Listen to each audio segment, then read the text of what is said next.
Mike Owens here, and today I'm joined by Vicente Luque, who is one of the best welterweights in the world, has had, let's be honest, a tough 2022, but is back getting prepared for a great 2023. Vicente, always a pleasure to get your time. How are things with you today? Thank you, man. Once more here. It's always a pleasure for me to talk to you. And yeah, everything going good. Back to training on a full schedule. So really excited about that. Do you have a timeline for your return? When would be an ideal date to get back in the cage? So I'm actually medically suspended until February. So I'm looking to June. I think June would be perfect, comeback. I've never been out for so long, but I don't know. It just feels like the right moment, to take this time off. Now get back to training. Really excited, and I don't know. I'm just feeling different than I haven't, that I felt for a while. I feel like back in the beginning of the UFC when I was really excited about everything and about just getting into the biggest event in the world, and now I feel like that again, so that's really good. I was going to ask if you had any hope of getting on the Brazil card in January. Obviously with the suspension you can't, but will you be attending UFC 283? I'm gonna try to be there. We have Gilbert fighting. That's gonna be awesome. We also have two guys that train with me over here in Brazil, the Bonfim brothers. So Ismael and Gabriel, they both train with me. So they're beasts. They were in the Contender Series. They both got big wins, and now they are in the UFC. So they're gonna be there fighting. So I'm gonna try to attend. Hopefully, I'm gonna make it over there.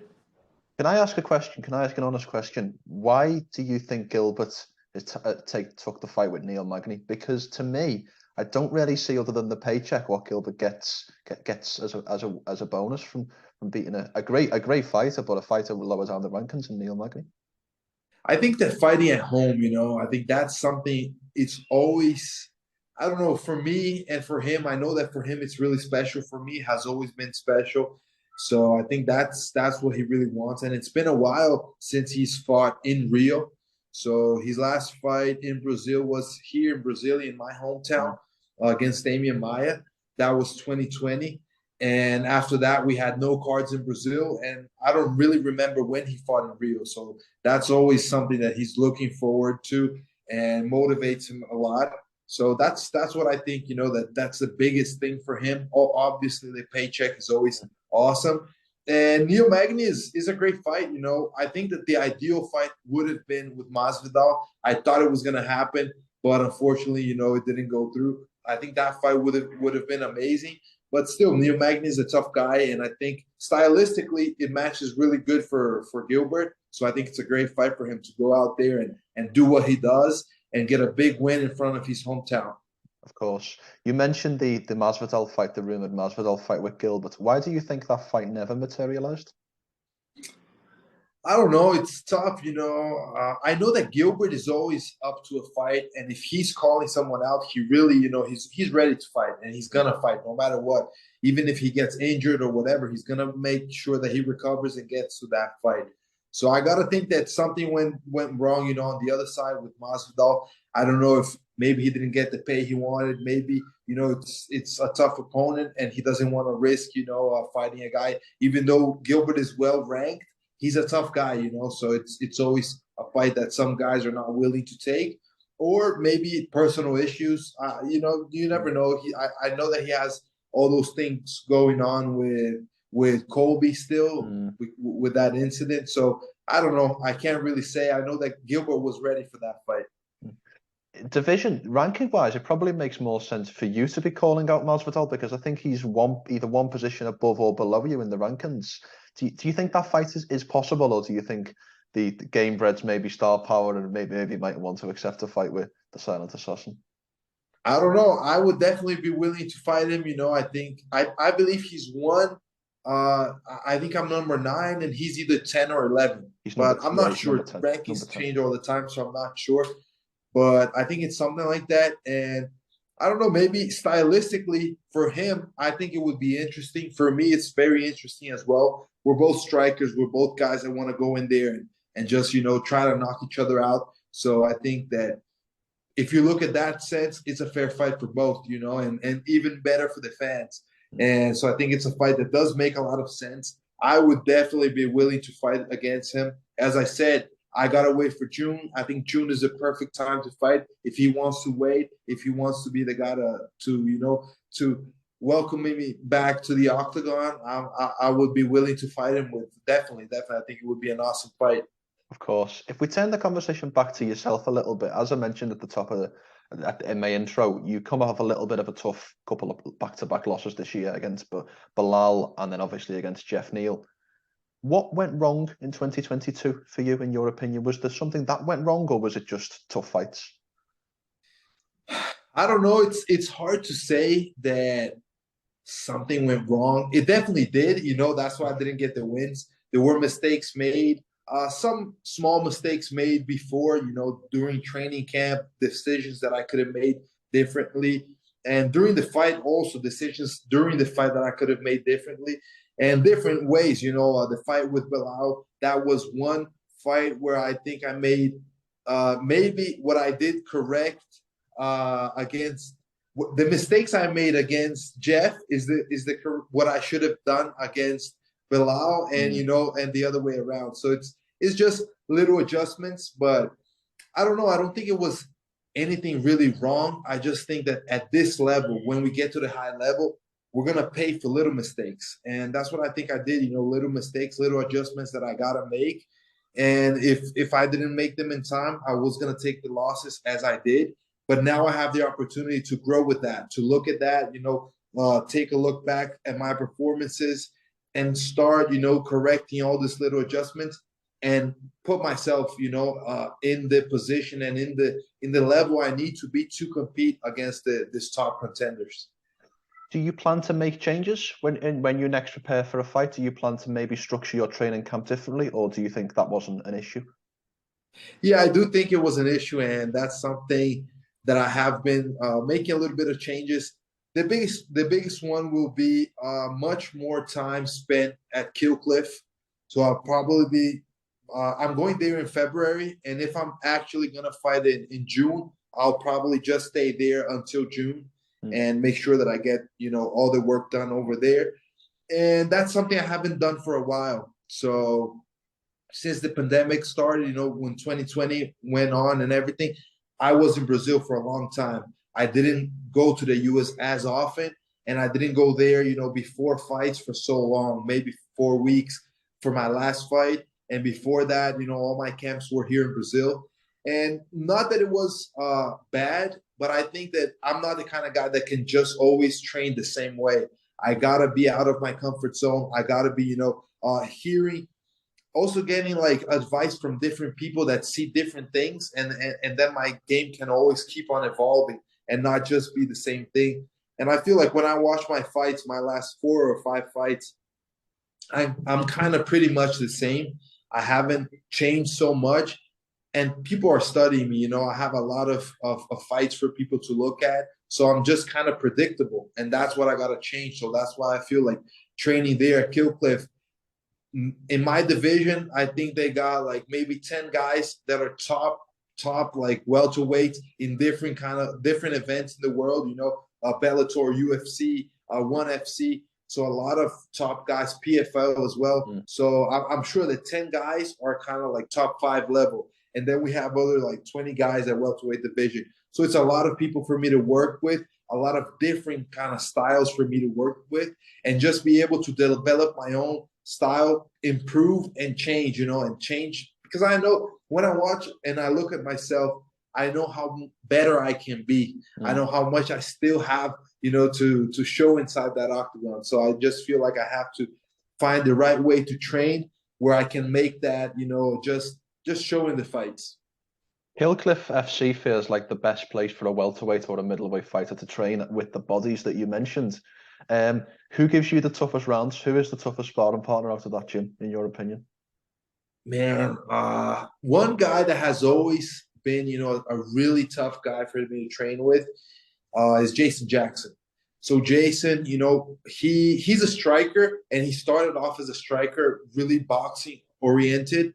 but now he just does everything. He grapples, he wrestles, and he strikes really well. So he has always been one of the toughest guys for me to train with. And obviously Gilbert Burns, he's a guy that has I've always trained with him so much. I think with him, we sharpen up each other most of all. It's not always we don't always go so hard against each other because we're trying to correct each other. I'm trying to correct some things that he can do better. He's trying to correct me and whatever I can do better. So there's a lot of that exchange of information. So I think that's really nice. But there are many other guys. We have Logan, who is also Bellator champ, and he's a beast. He's a guy that wrestling wise, I don't think there's any better wrestler that I've faced in welterweight division than him. So yeah, there are a lot of guys to train with.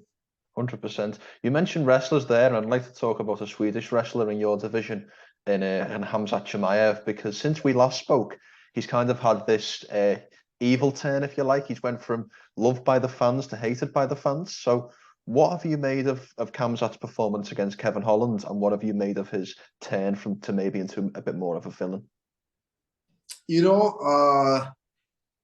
As a fighter, I gotta say he's a good fighter, and he has shown us that he can hang with the best. He went there and fought with Gilbert. I know Gilbert is one of the best welterweights in the world. So for you to survive 3 rounds and at the end, pull off a win against a guy like Gilbert, you gotta be good. And so definitely Khamzat is a good fighter. Now, I don't think he's unbeatable. I don't think he's something from another world. It's just a strong guy. He goes in there and tries to impose his will. And when he imposes his will, he gets quick wins. But when guys like Gilbert, for example, go out there and show him it's not going to be an easy night, he struggles a little bit. I don't think he has the experience yet to go through these long fights so comfortably. He does suffer a little bit. We saw that against Gilbert. So I don't know, maybe, a guy like me, I would definitely be looking for that, for the long fight, taking to the later rounds, especially because he looks really explosive in the beginning. So I don't want to try to test myself against him in the beginning. But yeah, I think that now when you step out of the fighting, out of the octagon and see him outside, he talks too much, and I think that sometimes he's talking just to get attention, and that can go well sometimes, as it did in the beginning. But also after a little bit, people start seeing that, maybe he's talking too much and not doing as much as he's talking. I think like when he was calling out Poatan, Alex Pereira, I think it doesn't make any sense. Alex is a beast. He just fought. Why should he take a fight in Rio in such short notice? He's a champ. If you do want to challenge the champ, man, do it in a way that makes sense. Not just call him out and then say that he's chickening out because he's not fighting like 2 months prior to his title challenge. So I don't know. It's kind of like a little bit of nonsense to me. He wants to call attention, but it's what they do. Each one sells their fighting differently. Of course. There was rumours that Chimaev would get the welterweight title shot, probably the last time we spoke in the summer. That's obviously been massively dented by Leon Edwards' head kick, heard around the world. The rumours have come out last week that Usman and Edwards will rematch in London in March. Who do you favour for the trilogy fight between the two? Man, I think that this fight has just become much more interesting now. I still go with Kamaru. Just, before that fight, I thought Kamaru was going to beat him. During that fight, I thought Kamaru was beating him, and then everything changed at the last minute. But I don't know. When I look at it technically, I still think Kamaru is superior technically. I think that he can, just take the fight to the better places for him. But now we know that he can be finished, and Edwards was the guy to finish him. And that's going to be on both guys' mind. And we got to see how that's going to play out, if Kamaru is going to be able to overcome that adversity. And if Leon is, going to maybe use that to grow even more his confidence and be able to go out there and even try to dominate Kamaru, not only just get a knockout, So I don't know. It's just gonna make it for me. It makes it much more interesting. I still go with Kamaru, but I don't think it's as he's not as big as a favorite as he was in the first fight for me. Do you think the London crowd, the English crowd, getting behind their man, do you think that will have any effect on the fight, or do you think that won't come into it when it comes to Kamaru's, mental space and game plan and all of that? I don't know. I don't know. It's tricky. I'm gonna tell you. I fought against Leon Edwards in London, and it was tricky. The face off. He was really personal in the face off. I got kind of, I don't know, emotional and took it a little bit personal. That was the only time I got into the arena and I was booed. And the London, like in England, they have that weird like scream. I don't know how to do it, but they have a little weird scream that goes on during the fight, and it kind of messes with the head. You just wanna. It makes me wanna be overly aggressive, and I made a little bit of mistakes, and Leon capitalized on that in our fight. So I don't know if Kamaru doesn't lets that get into his mind, it might have an effect, but at the same time, he was a champion for a reason. He was dominant for a reason. I think his mental side is really strong. So I don't think it will play into that, but we never know. He's coming off a loss, off a knockout against Leon. So it's going to be, that rematch in a hostile territory. So we'll see. We'll see what happens. 100%. I would like to move the conversation for one of my final topics from one Englishman to another, because at UFC 282, Paddy the Baddy Pimblett got a very controversial decision against Jared Gordon. I'd like to know, did you think Paddy did enough to win, or do you think the decision should have went to Jared Gordon? Man, Jared is a teammate of mine in KillCliff, and I don't know. For me, I don't think the fight was as close as the people that think that Paddy won the fight, think. I thought it was pretty clear that Jared won. It wasn't, that win where I don't know, he didn't go out there and totally destroy Paddy. But I think that he did more than enough, to get the win.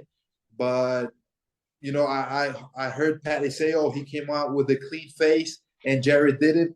But fighting is fighting, Coming out with a clean face not always means that you won.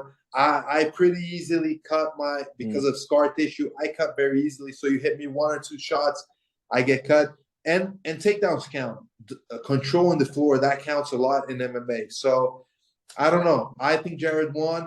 I don't think it was, so close. I would have given it to Jared, but it is what it is. And as Jared, I saw a post recently from Jared. He says that, we can't do nothing about that, but he's sure that good things are coming for him, and things are as God plans them to be.